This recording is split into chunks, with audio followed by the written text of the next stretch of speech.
Welcome, everyone, to this Federalist Society virtual event on law and corporate social responsibility, open to the public and sponsored by FedSoc's Corporations, Securities, and Antitrust Practice Group, Administrative Law Practice Group, and In-House Counsel Working Group, a new project by the Federalist Society. I'm Nick Marr, Assistant Director of Practice Groups here at the Federalist Society. I'm just going to introduce our moderator before he takes the program away. But first, a couple notes. And please note that all expressions of opinion on today's call are those of our experts. Second, time permitting, we'll be taking audience questions via chat. So please send those in and we'll take them as we can. We're very honored to have this morning as our moderator, Mr. Paul Atkins. He's CEO at Potomac Global Partners and himself a former commissioner of the SEC. With that, Mr. Paul Atkins, thanks very much for being with us. The floor is yours. Well, thank you very much, Nick, and it's a pleasure being here, and thank you very much to the Federalist Society for providing this platform and sponsoring this event. I'm looking very much forward to our discussion. And so today we have two lions of the corporate governance jurisprudence area. First, Commissioner Elad Roisman, who's Commissioner of the Securities and Exchange Commission, and he's been Commissioner since September 2018. Before that, he was Chief Counsel for the Senate Committee on Banking, and where he advised multiple committee chairmen on securities and financial regulation and matters coming before the committee. Before that, he served as counsel to SEC Commissioner Dan Gallagher, and before that, he was with the New York Stock Exchange in New York and at the firm of Milbank Tweed. So thank you very much, Commissioner, for being with us today. And then we also have Justice Myron Steele, who is former Chief Justice of the Supreme Court of Delaware from 2004 to 2013. He's currently a partner at Potter Anderson Caroon's law firm and corporate group in Delaware. And Justice Steele has held so many positions in the judiciary. He was 25 years on the bench in various positions in the Superior Court, Vice Chancellor, and of course on the Supreme Court of Delaware. He held the Deputy AG spot in Delaware and also Delaware State Attorney. He's presided over all sorts of major corporate litigation and LLC sorts of governance disputes. He writes frequently on corporate governance issues. He's an adjunct professor, has been at several law schools, including Pennsylvania and Virginia. And he's also a retired colonel in the Delaware Army National Guard and was in active service before that. So thank you very much, Justice, for spending some time with us today. So I think the thing that has precipitated our discussion here and our topic regarding corporate governance and social responsibility of corporations is the 50th anniversary of a very important article that Milton Friedman published back in September 1970, where he outlined his ideas regarding, the title of the piece was "The Social Responsibility of Business is to Increase Its Profits."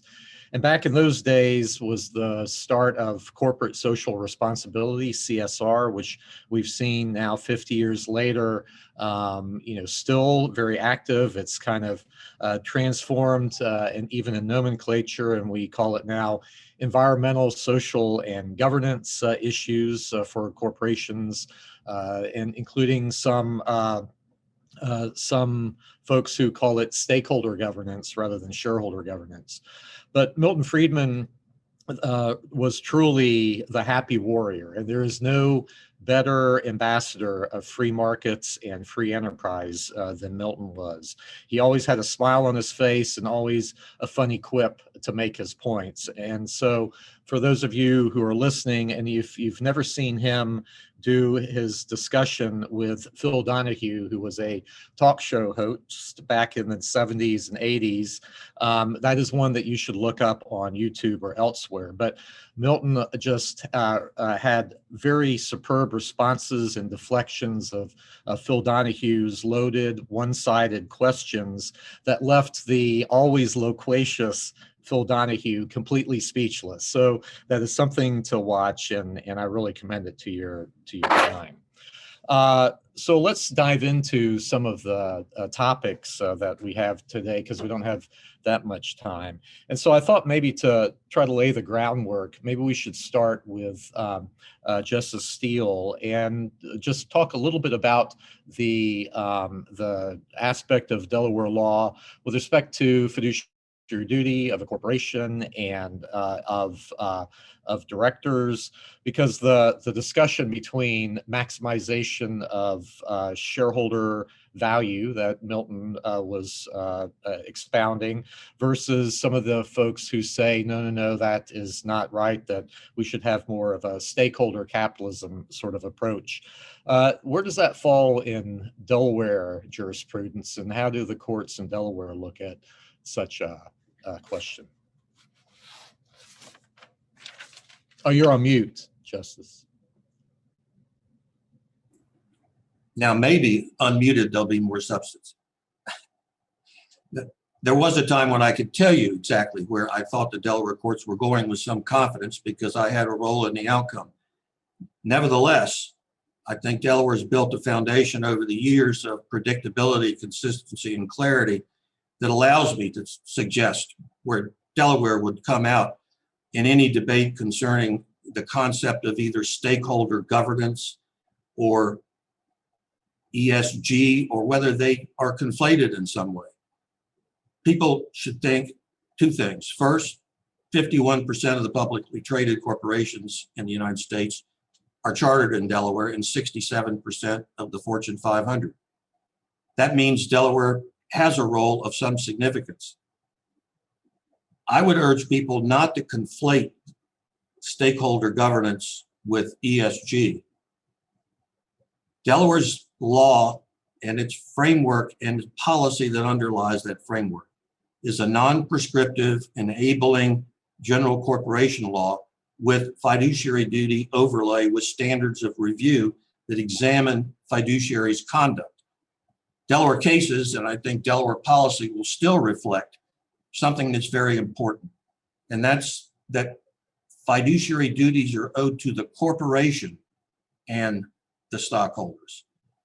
Sometimes, because of the nature of the facts in a case, there'll be a reference to the stockholders, sometimes to the corporation. But I think it's important when you're analyzing the potential impact of Delaware law in this new paradigm, as Marty Lipton likes to refer to it. The ultimate duty is owed to the corporation itself. It's difficult enough for directors in today's world with a stockholder base that is quite diverse with very disparate interests on the part of the investors to manage what's in the best interest of stockholders as if they were a monolithic group with everyone with the same interest. It's simply not the case any more than it is with individual corporations having the same interest. Fiduciary duties are owed to people that are beneficiaries of the relationship, and the managerial duties that directors and officers have with respect to those constituencies is first owed to the entity itself. So if the heart of Delaware law is focused on fiduciaries acting in the best interest, consistent with their duty of loyalty and care for the beneficiaries, that means the corporation's best interest is paramount. Now, Delaware is unlikely, either by statute or by judicial fiat, in my view, to alter any of the enabling concept or private ordering concepts that are inherent in Delaware law. I do not see the Delaware courts mandating that directors and officers' fiduciary duties now are expanded to be owed to entities or persons outside those who are actual fiduciaries, and primarily focused on, again, the corporation itself. Now, what is important is Delaware going to be some form of obstacle to one of its chartered corporations adopting ESG principles? And I think the answer to that is no. Delaware will not be an obstacle, largely because of that fiduciary duty overlay and the focus on a board of directors and officers that drill down on, consistent with their duties of loyalty and care, on ESG principles being of benefit to the corporation in the social world in which corporations operate. And therefore, adopting ESG principles, if it's a thoughtful process that produces a reaction by directors that goes beyond disclosure and adopts a wider constituency, the Delaware courts are going to apply the business judgment rule and not suggest to those directors that we, or the Delaware judiciary, or the Delaware General Assembly is a better judge of the direction that the corporation ought to go than the directors who are charged with the fiduciary duties in the first place. So the real question becomes, if there's going to be a decision on the part of a board to adopt wholesale or piecemeal principles that seem to conflict with the interest of invested stockholders, if it can be shown in a thoughtful way that those steps actually benefit the corporation in the long run, and a thoughtful decision is produced to adopt some or all of ESG's principles, I don't see the Delaware courts saying doing so is a breach of fiduciary duty. If a stockholder, the bottom line, and I'll finish with this, if a stockholder were to bring a breach of fiduciary duty suit saying you're spending too much money on addressing issues of climate change that you can effectively address, by addressing them, you are increasing capital flow to the company, you're increasing the opportunities to market the products because of the perception that you're interested in issues that go beyond the interest of the stockholder, that suit will not be successful if there's a plan in action that will convince the court that an unconflicted board acting consistently with their duties has the best interest of the corporation itself at heart. The Delaware courts are not going to interfere and second guess and substitute their judgment for that of the board of directors or the officers. And I'll end with that as sort of an introduction to where I think the Delaware courts and the Delaware General Assembly will be going forward. All right, well, thank you. And yeah, we'll return to that in a few minutes. But basically, business judgment rules of the day. So, Commissioner Roisman, you've been obviously very outspoken and a leader with respect to the SEC's venture into looking again at its corporate governance rules, proxy, shareholder proposal rules, and that sort of thing on the proxy side. The SEC has kind of waded into the corporate governance area at times in the past and had its knuckles rapped, most notably in BRT versus SEC with a ill-fated one share, one vote rule. Where do things stand now as we enter now a new executive administration in the government, where there'll probably be some relooking at what the SEC has done in the past few years? What's your outlook and what's your point of view with respect to where we're going? So thank you first of all for the Federalist Society for having me. There's really the lion in the field is Chief Justice Steele, and thank you for your many forms of service to this country. I really do appreciate it, and thank you, Commissioner Atkins, for your willingness to moderate today. So I'll quickly just give my standard disclaimer, since I am still here at the SEC, that my views are my own and don't necessarily represent that of the Commission or my fellow commissioners. And I want to just note that I really enjoy forums like this for multiple reasons. One is it provides a dialogue with people that I don't always get to speak publicly with, but two, it allows for interaction. And hopefully, if you take nothing else from today's discussion, is that I really want to engage with people who are interested in this topic, because I think it's something that we will be focusing on. And more importantly, or tying it back to today's discussion, I really always enjoy rereading important works in the business in financial industry, and certainly Milton Friedman's piece is certainly one of them. And one of the things I think we can all agree is every time we read something, we appreciate something that we hadn't necessarily focused on before. And the thing that struck me when I reread his essay is, frankly, how evergreen many of the topics that he tackles are. And it was a good reminder to me that certainly frustration with the political process has throughout time led many people to search for new paths to achieve goals.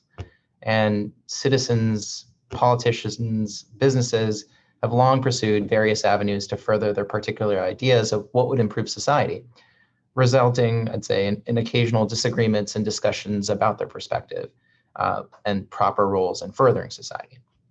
And what it also reminds me that there's always a propensity to argue that the present crises are the worst and things are at their bleakest. And I always think back to something that Sir Edward Coke wrote in 1602, which was, "Fraud and deceit abound in these days more than in former times." So certainly, I'd say cynicism has definitely spanned centuries. But despite that, we've always persevered and improved. And to me, I think that's something we should always take to heart. So what's new today that was not new in the previous decades that Friedman wrote? Well, unarguably, society has definitely changed. And so has some cases, frankly, the markets and the laws. However, when it comes to, I'd say, the role of the corporation, changes have been governed by state law, something Chief Justice Steele talked about, and frankly, not federal law. And in fact, to address some of the ideas about the multiple goals and purposes of corporations, states have been very thoughtful in their delineation to Justice Steele's points about the business judge role and other facets of the law.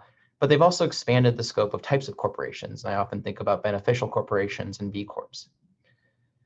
And that probably leads to the question of, why am I here? Well, the role of the SEC is actually, frankly, very limited in corporate governance. And if you look at our history, one thing that the Exchange Act, which created us, is frankly silent about, and I think purposely for, is actually corporate governance. And someone recently pointed out to me, if you look at the legislative history, there was actually a provision in the original bill for the Exchange Act that was ultimately struck. And I want to just get it right, and it is, "Nothing in this title should be construed as authorizing the Commission to interfere with the management of the affairs of an issuer." However, ultimately, it didn't make it into the final bill. And the reason was, according to legislative history, was it was deemed, quote, "unnecessary, since it's not believed that the bill is open to misconception in this respect." However, there's clearly pressure to use our disclosure rules to redefine the purpose of the corporation and also redefine and shape society. Needless to say, I'm concerned about us deviating from our historical role and, frankly, legislative mandate of setting the rules of securities. So the message of, the mission of the SEC, which is protect investors, maintain fair, orderly, and efficient markets, and facilitate capital formation, and frankly, our historical precedent, are the lenses I'll be looking through as to what changes the SEC will consider in the future. And to your point, Paul, there will be continued efforts, I think, in this space in the foreseeable future, and certainly it's front and center today. Well, so just to follow up on that then, I mean, some of the aspects of what people are asking for today is to what they call a type of a quote unquote investor materiality standard with respect to disclosures from corporations, which arguably cuts to the heart of the whole SEC's mission in both the Securities Act and the Exchange Act. That will be, I'm sure, litigated through the coming years if the SEC goes down that road. But how do you view that with respect to the arc of history, TSC Industries and Basic v. Levinson and those sorts of things? What's your view with respect to materiality? Oh, you're muted. Well, it happens to everyone, I guess. So, Paul, I think you're right to focus on materiality here, because our disclosure requirements for public companies historically have been grounded in materiality. And the materiality standard, as you mentioned, comes from the Supreme Court decisions. And it's based on I'm kind of simplifying it significantly, but what a reasonable investor would consider to alter the total mix of information available. So notice the reference here is to the reasonable investor. And if you look at what the definition of investor is, it's someone who puts in money into financial plans, property, et cetera, with the expectation of a profit. So to me, when we talk about reasonable investor, it's making clear that information that's material is information that is tied to the financial value of the company. And as an aside, you look at our historical, what we regulate. We are at the Securities and Exchange Commission. We regulate securities. A very famous case called Howey defined how an orange grove could potentially be viewed as a security. But one of the tests, parts of the test, talk about an expectation of profit through the work of others. So the idea of value has been inextricably tied, not only in our disclosure regime, but also in how we view securities. So what do public companies currently do? They are required, and let me be clear about this, they are required to provide information that's material to investors. So there is information already today with respect to ESG that is material to companies, and they are required to do so. And the commission has recognized this for long periods of time. There is certainly commission level guidance from 2010 talking to companies about what they should consider disclosing in terms of environmental risk so that investors have enough information. This is also to an important point that shows that materiality can change, it can evolve. If you look at public companies' disclosure, certainly I don't think prior to this year, or I'd say last year, people weren't talking about the risks of pandemics and how supply chains can be impacted by it. But you look at public companies today, it is a large portion of the disclosure they provide today because things have changed. So to my point is, things can change. And the real question for me is, what about our current materiality standard and our rules are insufficient that we would need more granular or something new? And I've spoken to many people who come in and say, we need more prescriptive line item mandatory disclosure in this space. And the question I always ask for them is, what exactly are you missing? What piece of information actually is material to investors and would actually be useful across all companies? Every company is different. Every industry is different. And something that is certainly material to one may not be for the other. But rest assured, this is a conversation that's been going for a long time, and I'm sure will continue. And as I said in the beginning, if people take nothing else from today, is that I am certainly open and eager to engage with people on this, because ultimately, I do think there's a path for expanding what our current viewpoint of materiality is, but it should always be grounded to the principles that we put in place, the Supreme Court doctrine that defined materiality, and frankly, our historical precedent. Yeah, the one thing that is very striking, I think, is that if you depart, I would postulate, if you depart from a strict objective standard for materiality as enunciated in TSC Industries and Basic v. Levinson and those sorts of cases, then you get down to, and if it's like some groups like SASB and others talk about quote unquote investor materiality, then you get into a very subjective realm where ultimately it becomes what 3 people out of 5 on the SEC think at any one time is material or should be disclosed by shareholders, and I would think that the courts might have a little bit of problem with that ultimately if the SEC turns out to be a self-appointed arbiter of that. So, but we'll see. So maybe we'll go back to Justice Steele. And with respect to the materiality discussion, I assume that from what you were saying there, as far as Delaware courts go, that's really not part of the law in Delaware, and that they would not be focused on these disclosure aspects. That's with respect to the federal rules and not Delaware corporate law. There's no question that throughout the years, as my successor, Chief Justice Leo Strine, has pointed out many times, that there's a federal lane and a state lane, and Delaware tries to stay within its lane. We do have a common law duty of disclosure, but it's focused on 2 things. When the Delaware law calls upon stockholder action, the information that suggests from the company that suggests to the stockholder the facts on which that decision should be made, that's common law disclosure in Delaware. And the Delaware courts would determine whether or not the factors that a stockholder might claim in litigation were material to the decision, but were either not disclosed or not truthfully or fairly disclosed. That could result in liability under state law as a breach of fiduciary duty, because this truthful disclosure and necessary disclosure is both a subset of the duty of loyalty and the duty of care, whether it's an act that was ignored or an act that was intentionally misleading and therefore a breach of the duty of loyalty, or simply breach of the duty of care because of inattentiveness to the information that was available that might have been and should have been disclosed. That can result in action. Now, duty of care typically is 102B7 out of the picture, but the breach of duty of loyalty, where most plaintiffs' counsel would cast it, is a serious matter. I saw a question in the chat that I'd like to respond to, if that's okay with you, Mr. Atkins. Sure, I was about to ask. It was a good question. It's one to think about. The question basically was, what if stockholders believe that the ESG action taken by the board are not in the best interest of the corporation, but in fact are a breach of fiduciary duty because the directors have decided to do it for their own political persuasive views? Would that be actionable?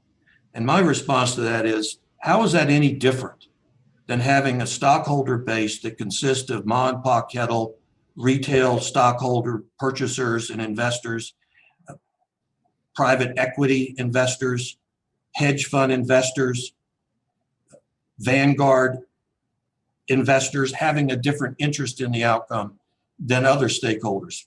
It's to be measured by the board. And unless you can show that the board has done something in its own interest or a controller's interest contrary to the interests of the stockholder, it's not going to go anywhere.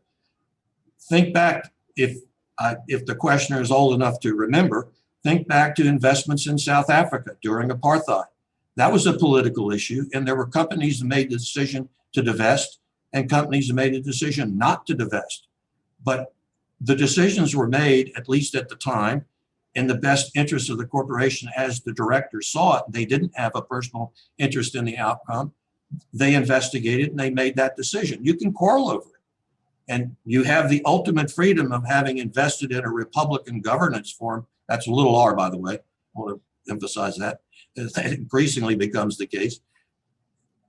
You vote the directors out if you don't like what they've done, or you sell your shares in the marketplace because you don't like what they've done. But don't count on a Delaware court second guessing that judgment in the absence of some conflicted breach of duty of loyalty that suggests it was not done. There's the way it's typically phrased, that there was a reasonable doubt about the objectivity of the directors when they made the decision that they did. Don't look for relief in the Delaware courts, in my view. Yeah, thank you. Commissioner, do you have any thoughts in that regard? Or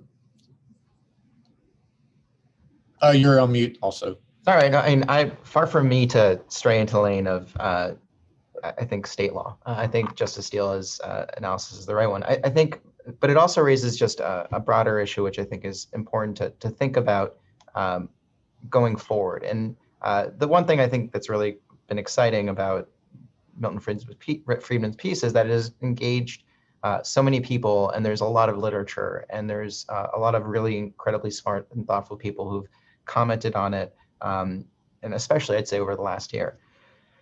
But I think one area which I do think we need to actually think more about, given to something Justice Steele talked about, was the shareholder makeup has changed dramatically, I'd say, for corporations over the last several decades, where retail investors used to predominantly own directly most shares in companies, and today it's actually owned by large asset managers who hold it on behalf of retail investors. And I think the question of what is the purpose of a corporation is important. I think there should be equal scrutiny and discussion about what is the purpose and role of the fund. And this is an area that I think is getting more increased attention as predominantly significant stakes in public companies are owned by large entities on behalf of shareholders. And there has been discussions by academics and others about, centralization of decision-making on behalf of investors in just a few entities. There's a paper by the current acting director of corporation finance, John Coates, about the power of 12, talking about what is the role, or how should we be thinking about the economic and legal concerns or aspects of 12 individuals potentially pushing corporations to act in a certain way. And I think that's an important thing for us to think about. Additionally, I think we should start thinking about whether some of these investors who are quote unquote passive are truly passive when they act in ways that I think are uniform and one size fits all. It's not a question that's going to be answered today, but I do think it's an issue we should all start thinking about going forward, given the role that these managers play in today's, I'd say, not only corporate governance, but frankly, broader economy. Yeah, I mean, to bring up, just a particular instance, most of these managers that you're talking about file 13Gs rather than 13Ds, of course, depending on their ownership levels. But they also then subscribe to groups like this Climate Action 100 Plus and others, where they're rather open about how they want to influence management in particular ways, albeit perhaps not for control of the company, but with respect to policies of the corporation. So is it time that the SEC looks again at some of these rules regarding disclosure in that light? I think, if we're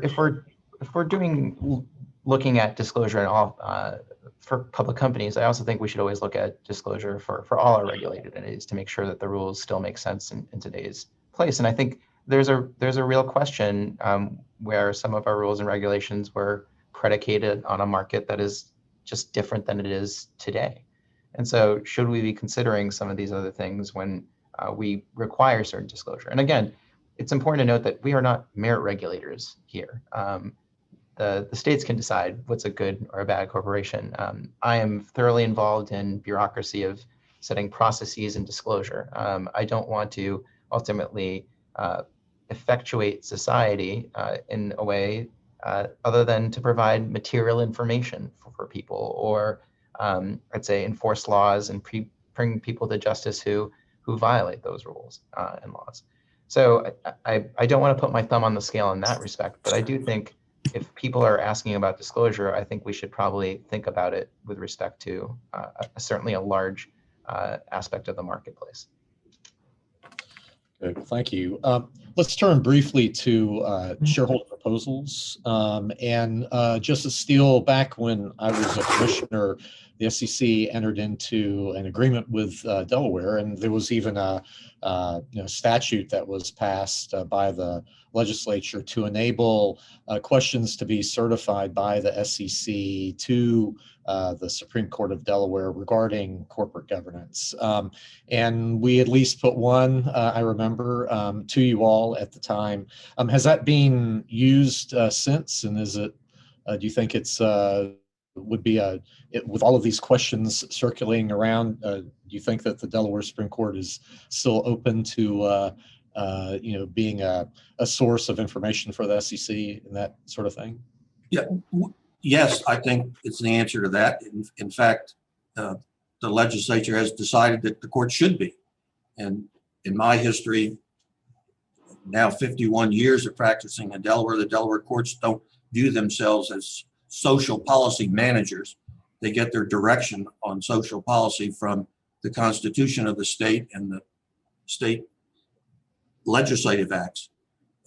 Yes, as long as two things occur. First, the parties that submit the question to the Delaware Supreme Court, or to use the correct term, certify the question, much like a question certified from the Federal District Court, the Third Circuit Court of Appeals, or whatever, they have to agree on the facts.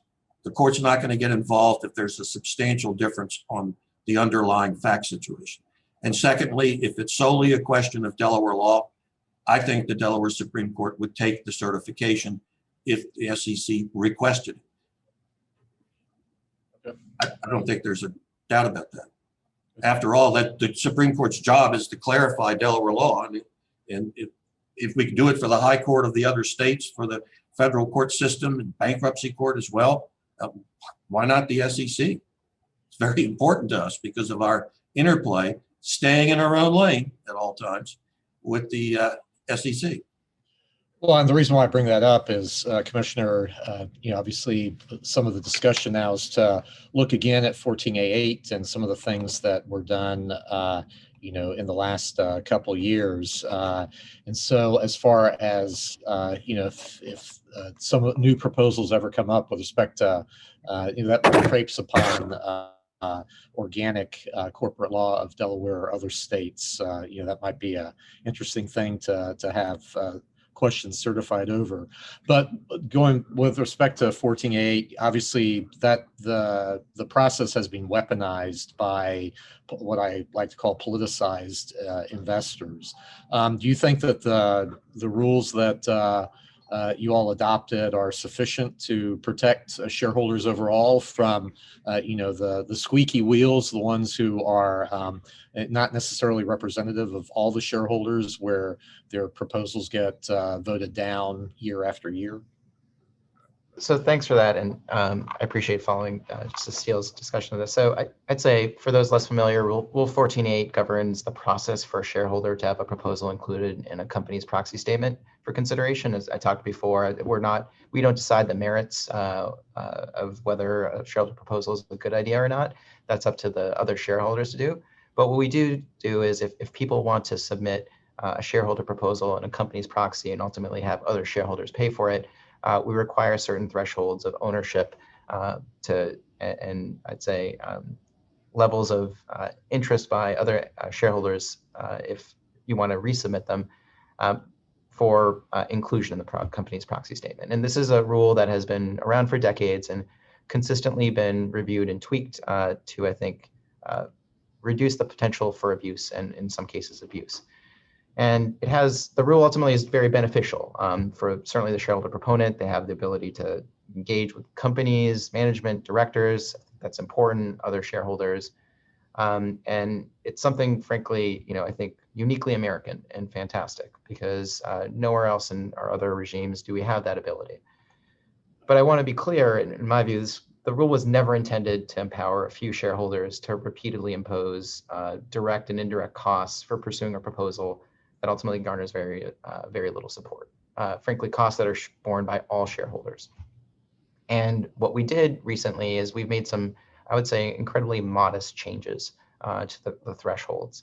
And I want to give a few points on that. And I think I'd say, if you look at something that we cited, there was a study from several years ago, where we tracked all individual shareholder proposals, and 5 individuals were responsible for 78% of all individual shareholder proposals that companies saw.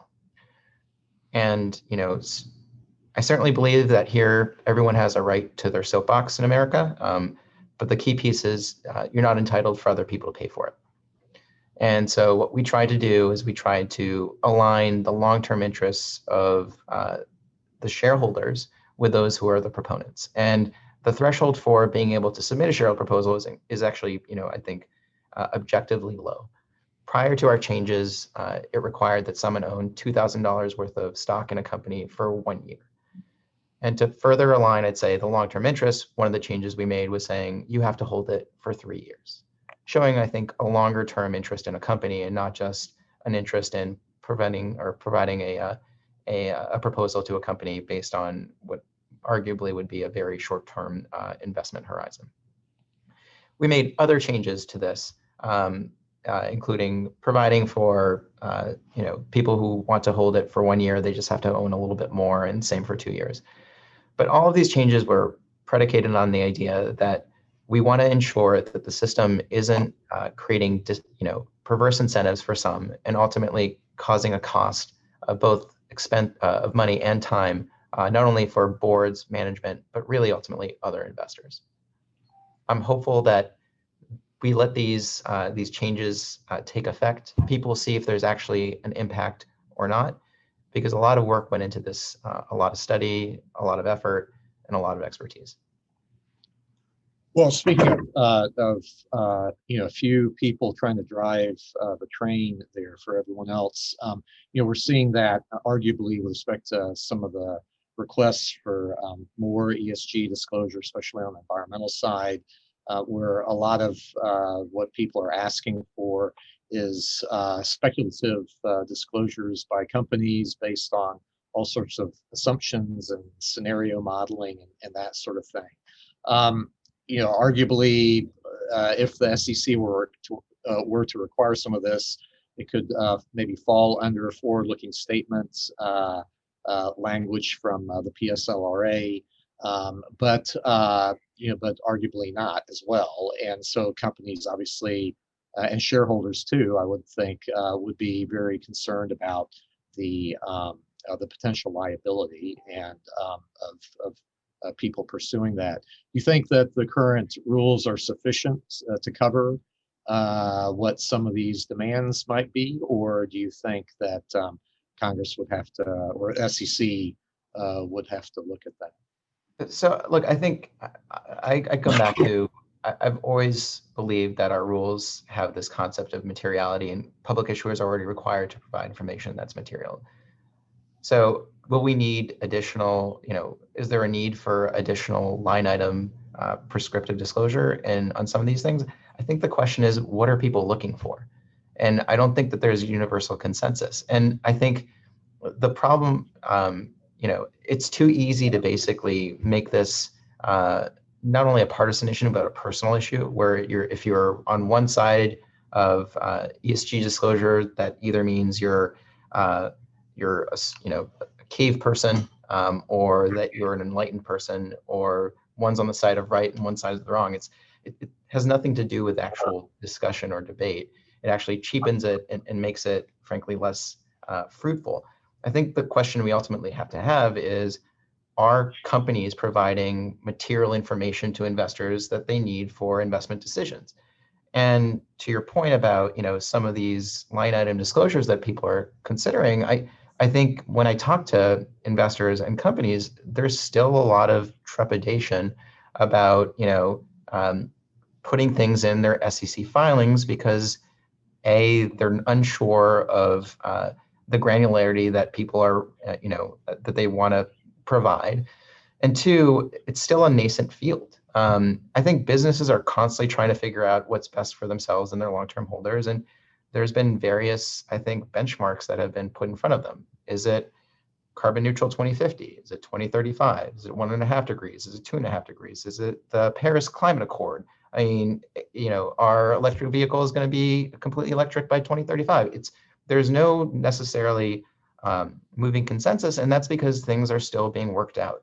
So if we are to go down the line of, I'd say, line item disclosure, I think we have to be very wary of the fact that this could be completely outdated in several years. And so I am for a continuation of our principle-based approach.